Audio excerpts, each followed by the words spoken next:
Las primeras obras literarias de las que se tiene conocimiento carecían del nombre de sus autores, eran anónimas.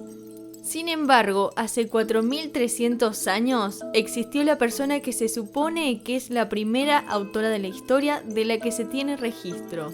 Ella era Enheduanna, alta sacerdotisa del templo del dios Nanna en la antigua ciudad de Ur, ubicada en lo que hoy es Irak. Fue designada para el puesto de alta sacerdotisa por su padre, el rey acadio Sargón I, para que produjera himnos y poemas que integraran las distintas culturas y sistemas religiosos de las tierras. Muchos de esos himnos y poemas perduran al día de hoy fragmentados y copiados de los originales, pero todavía en las tablillas de arcilla de la época, entre ellas 42 himnos y 3 largos poemas a su diosa personal Inanna, de quien se dice que Enheduanna estaba enamorada.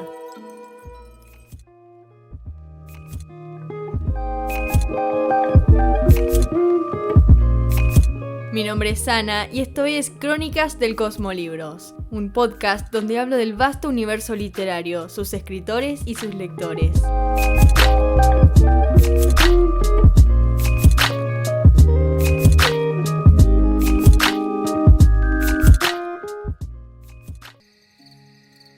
Al sur del actual Irak, enterrada en toneladas de arena, se encontraba la vetusta ciudad de Ur, el centro de la civilización sumeria.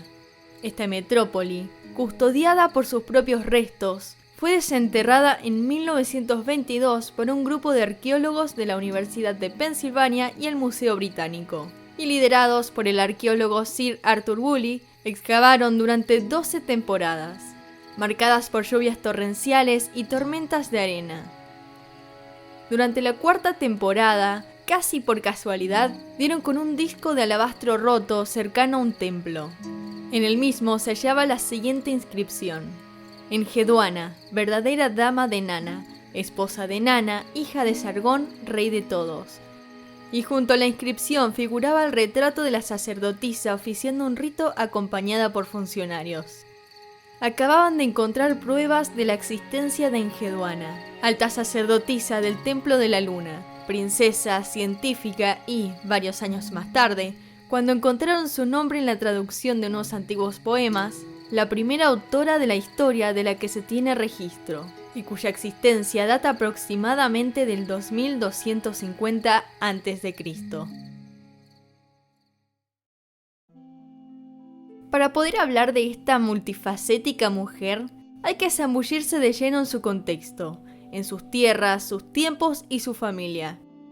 Mesopotamia es esa llanura fértil abrazada por los ríos Tigris y Éufrates, en lo que hoy en día es Irak, y lo que hace muchos años fue lugar de los sumerios, los acadios y los babilonios, en ese orden. Fueron en un principio los sumerios los fundadores de avanzadas ciudades interdependientes, que contaban cada una con su propio sistema gubernamental aislado de las demás. Pero un día todas estas ciudades que no poseían conexión política fueron unidas con la llegada de Sargón I, algo así como el padre del imperialismo, además del padre de Enheduanna. De Sargón I se conocen leyendas mezcladas con datos reales. ¿Cuáles son cuáles? A veces es difícil de decir. Se cree que Sargón fue el hijo ilegítimo de una sacerdotisa allá por 2300 a.C. y que, al no poder tenerlo, lo metió en una canasta y lo tiró al río a que encontrara su suerte. Un jardinero dio con el desventurado Sargón y lo cuidó como si fuera su propio hijo. Una de las leyendas cuenta que todavía siendo joven, a Sargón se le apareció por primera vez en sueños Inanna, la diosa del amor y la guerra, quien le dio su protección. A partir de ese entonces, Inanna comenzó a frecuentarlo en sueños. Quizá gracias a esa promesa divina pudo entrar al servicio del rey Ur-Zababa, como copero en la ciudad sumeria de Kish. Según muchas fuentes, Inanna se le volvió a aparecer a Sargón, pero esta vez para cambiar por completo su vida. En un nuevo sueño, la diosa le mostró mares de sangre en los que el rey Ur-Zababa se ahogaba. El rey tomó esto como una amenaza, temía que Sargón, el elegido de los dioses, lo matara para ocupar su puesto. Así que tomó la decisión de deshacerse de Sargón fundiendo su cuerpo en una estatua. Pero esto probablemente sea parte de las leyendas, porque al final de la historia Sargón es salvado por los dioses. Lo que sí se sabe ciertamente es que Sargón durante sus últimos tiempos en Kish se hizo con un grupo de seguidores.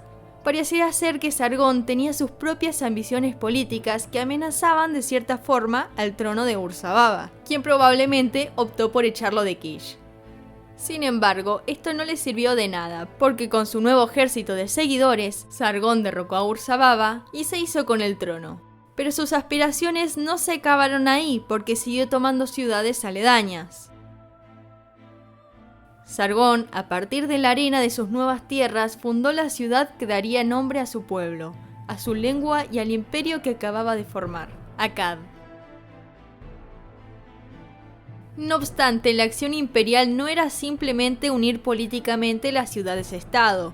Quedaba todavía la influencia sobre todo el vasto espacio y la unificación de los diferentes sistemas religiosos. Es entonces cuando Sargón, un loco de la unificación, decide poner a su única hija mujer, de los 5 herederos que tenía, como alta sacerdotisa en el templo o Sigurat del dios de la luna Nana, en la ciudad de Ur, el centro de la civilización al momento. El nombre de nacimiento de la sacerdotisa se desconoce, pero cuando asumió su nuevo rol pasó a ser llamada Enheduanna, que significa sacerdotisa, ornamento de los cielos, siendo En sacerdotisa, Hedu adorno u ornamento y Ana del cielo, Enheduanna. Como alta sacerdotisa, Enheduanna era mediadora de los dioses y los humanos, considerada la manifestación terrestre de la esposa de Nana, el dios protector de los pastores y el dios supremo del Sigurat de Ur, el templo en el que ahora Enheduanna vivía. Nana era hijo de Enlil, el dios del viento y el cielo, y Ninlil, diosa del aire. A partir del Imperio Acadio comienza a ser conocido bajo el nombre de Sin. Desde su posición, Enheduanna era portadora de una gran influencia y responsabilidad. Y su trabajo era servir al dios Nana y escribir, compartir y elevar a los cielos himnos y poemas que representaran la unificación teológica de los sistemas sumerio y acadio, además de hacerle propaganda política a su padre por medio de sus producciones. Pero Enheduanna no solo se sentaba a escribir largos himnos, también precedía ceremonias de la luna y festejaba los equinoccios. Otra de sus funciones era decodificar los mensajes que los dioses dejaban en sus sueños para trasladarlos a sus himnos.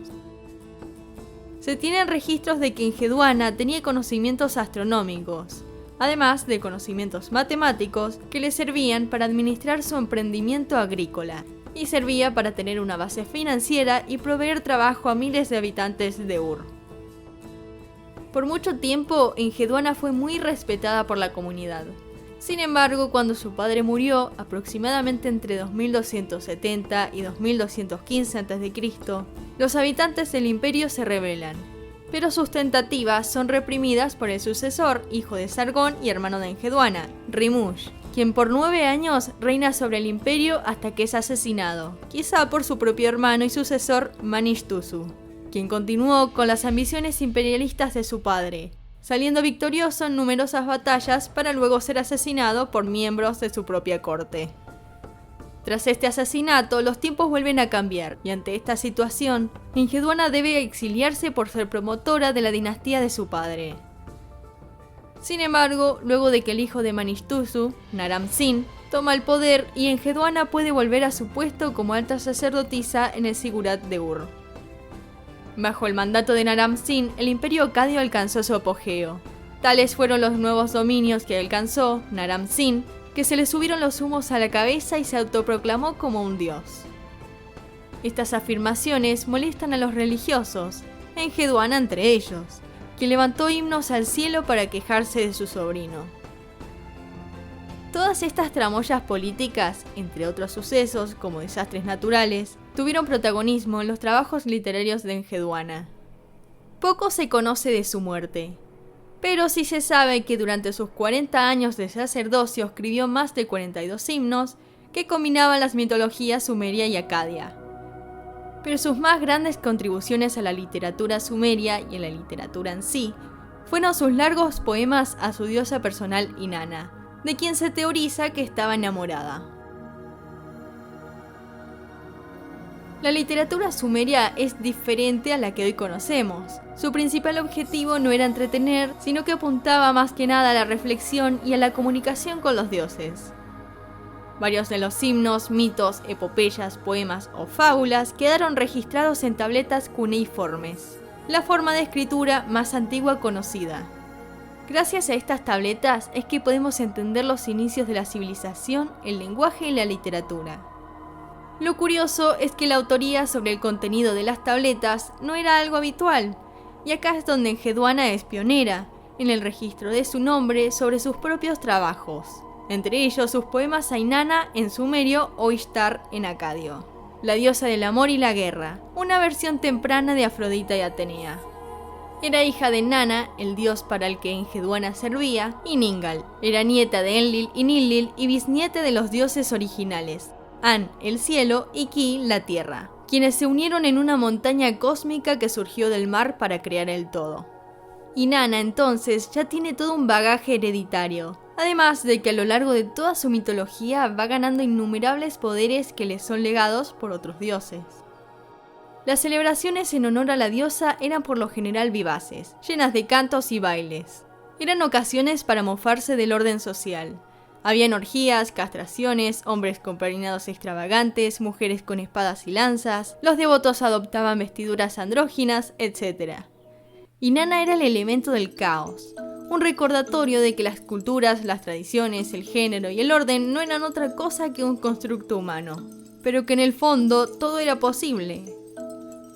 Todos estos elementos están reflejados en los poemas de Enheduanna, quien habitualmente se refería a Inanna como a su esposa y le escribía para transmitirle sus dolores, para alabarla y para demostrarle su eterna devoción. Sus tres poemas más conocidos en honor a Inanna son Ininsagurra, o la señora del gran corazón, Ininmejusa, diosa de terribles poderes, y Ninmesarra, la exaltación de Inanna. Los dos primeros poseen la misma temática. Son odas a todos los poderes de Inanna. Enheduanna describe la imposibilidad de encerrar a Inanna en definiciones, porque Inanna está acá y está allá, no hay órdenes establecidas y no hay nada que se adueñe por completo de su ser. El tercero, la exaltación de Inanna, el poema más conocido, está compuesto por 109 piezas de arcilla provenientes de copias producidas en la antigua Babilonia, 500 años después de la existencia de Enheduanna. Esto da indicios sobre el alcance que la sacerdotisa tenía sobre sus tierras y sobre los tiempos que le siguieron. Este poema de 154 líneas es un muestrario de referencias históricas y de elementos autobiográficos de Enheduanna. En él describe su rol como sacerdotisa, su exilio y la situación política que el imperio estaba atravesando. El poema puede ser dividido en tres partes. La primera consta de una oración a Inanna, en la segunda Enheduanna se introduce a sí misma como una fiel sirviente de Inanna, y en la tercera le pide a la diosa que interceda por ella con An para que pueda salir de su destierro. En este poema, Enheduanna describe desde una lírica mucho más madura que las anteriores. Expresa la soledad y el arrebato de su exilio mezclados con sucesos reales de la historia de la humanidad. Enheduanna se posicionó a sí misma en la historia, casi sin quererlo, por medio de sus himnos y sus poemas. Precedió a los grandes de la literatura, y no solo fue la primera autora reconocida, sino que también fue la primera en su rol como alta sacerdotisa en el templo de Nanna de la ciudad de Ur. A partir de esa decisión que Sargón I tomó, todos los que le siguieron en el trono eligieron a sus hijas para ocupar su puesto hasta cientos de años después de la muerte de Enheduanna. Actualmente se discute si el nombre de Enheduanna fue puesto posteriormente, cuando los himnos y poemas fueron copiados, pero es discutible. Sus trabajos literarios actuaron como conexión entre los diferentes periodos históricos que marcaron a la civilización. Fueron copiados y distribuidos por muchos años, además de que influenció notablemente obras literarias futuras. Al día de hoy, el nombre de Enheduanna no resuena tanto como alguna vez lo hizo. Pero te invito a que la recuerdes, a que la leas y a que repitas su nombre para que no se pierda.